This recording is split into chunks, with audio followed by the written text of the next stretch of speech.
Welcome to ஜெனு kitchen. இன்றைக்கி நம்ம bread sandwich செய்கிறது எப்படின்னு பார்க்கலாம் வாங்க. இப்போ நாம் தேவையான பொருள் என்னென்னு பார்த்துடலாம். உருளைக்கிழங்கு ஒரு 2 கிழங்கு எடுத்து வேக வச்சு மசிச்சு வச்சுருக்கிறேன். பச்சை பட்டாணி 50 கிராம், ஒரு கேரட்டு, வெங்காயம் 1, பீன்ஸு ஒரு 4, மிளகாத்தூள் 1 ஸ்பூன், மல்லித்தூள் 1 ஸ்பூன், மஞ்சள் தூள் 1/4 ஸ்பூனு, ஒரு பச்சை மிளகாயும் கொஞ்சம் இஞ்சி ஒரு துண்டு, ஒரு பூண்டு பல்லையும் நசுக்கி வச்சுருக்கிறேன். இதுதான் தேவையான பொருள். இப்போ நம்ம எப்படி செய்கிறதுன்னு பார்க்கலாம். இப்போ அடுப்பில் பாத்திரத்தை வச்சு ஒரு 2 ஸ்பூன் எண்ணெய் சேர்த்துக்கோங்க. ஆயில் கொஞ்சம் சூடானதும் நம்ம வெட்டி வச்சுருக்கிற ஒரு வெங்காயத்தை சேர்த்துக்கலாம். வெங்காயத்தை சேர்த்து கொஞ்சம் நேரம் நல்லா வதக்கிக்கிடலாம். ரொம்ப பொன்னிறமாக வதங்கணும்னு தேவையில்லை, கொஞ்சம் லேசாக வதங்கினா போதும். வெங்காயம் கொஞ்சம் வதங்கினது உடனே இப்போ பீன்ஸ் சேர்த்துக்கிறோம்.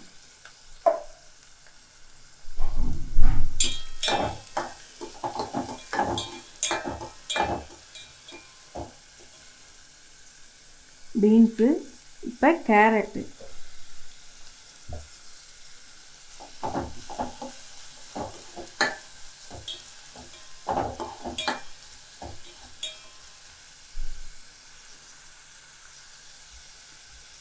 அடுத்து பச்சை பட்டாணி,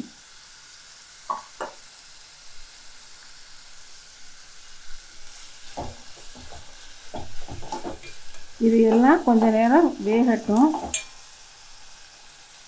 இதுக்கு தேவையான அளவு உப்பு கொஞ்சம் சேர்த்துக்கிறேன். ஒரு 1/2 ஸ்பூன் உப்பு சேர்த்துக்கிறேன்.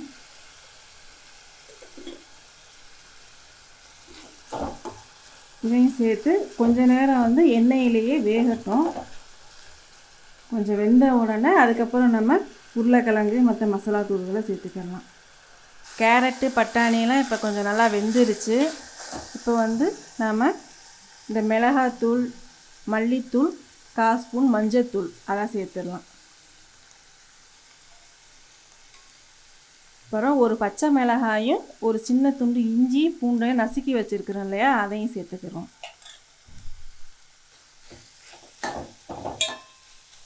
நீங்கள் பச்சை மிளகாயை கட் பண்ணி போடுறத விட இந்த மாதிரி நசுக்கி போட்டேன்னா நல்லா இதோட சேர்ந்து கலந்துரும். சின்ன குழந்தைங்களுக்கு சாப்பிட்றதுக்கும் ஈஸியாக இருக்கும். இப்போ மசாலா கொஞ்சம் இருந்துச்சு. உருளைக்கிழங்கை நம்ம வேக வச்சு மசிச்சு வச்சுருக்கிறோம் இல்லையா, அந்த கிழங்கை இதோட சேர்த்துருங்க. கிழங்க சேர்த்து இந்த காய்கறிகளோடு நல்லா கலந்து விட்டுக்கிறோங்க. இதுக்கு நம்ம தண்ணி சேர்க்க தேவையில்லை. ப்ரெட்டுக்கு நடுவில் வைக்க போகிறதுனால தண்ணி சேர்த்தோம்னா ரொம்ப ஒரு மாதிரியாக இருக்கும். இதே நீங்கள் கொஞ்சம் கொஞ்சமாக அப்படியே கிண்டி விட்டுக்கிறோங்க, அடி பிடிக்காமல் பார்த்துக்கிறோங்க. இது உருளைக்கிழங்கு ஏற்கனவே நம்ம வேக வச்சுட்டதுனால இப்போ இந்த காய்கறியோடு சேர்த்து ஒரு 5 நிமிஷம் கிளறி விட்டால் போதும். உப்பு நம்ம 1/2 ஸ்பூன் போட்டிருக்குறோம். உங்களுக்கு சாப்பிட்டு பார்த்துக்கிறங்க அந்த கூட்டை. அப்படி தேவைப்பட்டுச்சுன்னா உங்களுக்கு உப்பு கொஞ்சம் ஜாஸ்தி வேணும்னா இன்னும் ஒரு 1/4 ஸ்பூன் சேர்த்துக்கங்க. இப்போ இந்த காய்கறி கூட்டு தயாராகிடுச்சு. அடுத்து நம்ம இதை ப்ரெட்டில் எப்படி வச்சு சாண்ட்விச் செய்கிறதுன்ட்டு பார்க்கலாம். இப்போ நம்ம ப்ரெட்டில் இதை வச்சு ரெடி பண்ணிடலாம். முதல்ல இந்த கிழங்கை வச்சுக்கிறோங்க. இதுக்கு மேலே இன்னொரு ஒரு ப்ரெட்டை வச்சுருங்க. அடுத்து நாம் ரெடிமேடாக சீஸ் விற்கும் இல்லையா, அதை வாங்கி வச்சுக்கோங்க. அதை இந்த ப்ரெட் மேலே வச்சுருங்க. இதுக்கு மேலே இன்னொரு ஒரு ப்ரெட் வச்சு கொஞ்சமாக அதில் சாஸ் தடவிக்கிறங்க. இப்போ இதையும் இதுக்கு மேலே வச்சிடலாம். இப்போ இதை அடுப்பில் தவா வச்சு ஒரு 1/2 ஸ்பூன் நெய் சேர்த்துக்கோங்க. அதில் இந்த ப்ரெட்டை வச்சிடலாம். லேசாக இந்த தோசை கரண்டியால் அமுக்கி விட்டுக்கோங்க.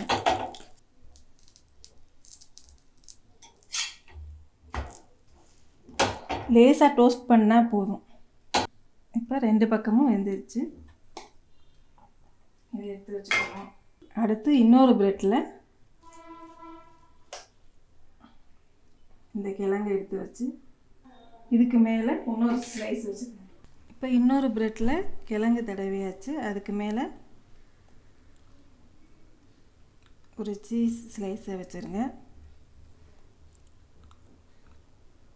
இதுக்கு மேலே ஒரு ப்ரெட்டு.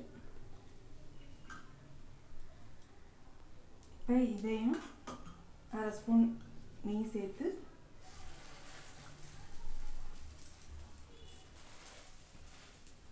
ரெண்டு பக்கமும் வேக வச்சுக்கிறோம் லேசாக.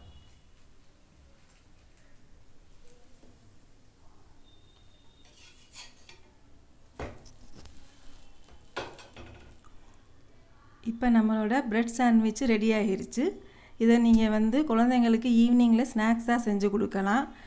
லஞ்சு இதுக்கும் கொடுத்து விடலாம். ஸ்கூலுக்கும் டிஃபன் பாக்ஸில் இட்லி தோசையே எப்போதும் நீங்கள் செஞ்சு கொடுக்குறீங்க இல்லையா, அதுக்கு பதிலாக இந்த இதையும் செஞ்சு கொடுத்து விடலாம்.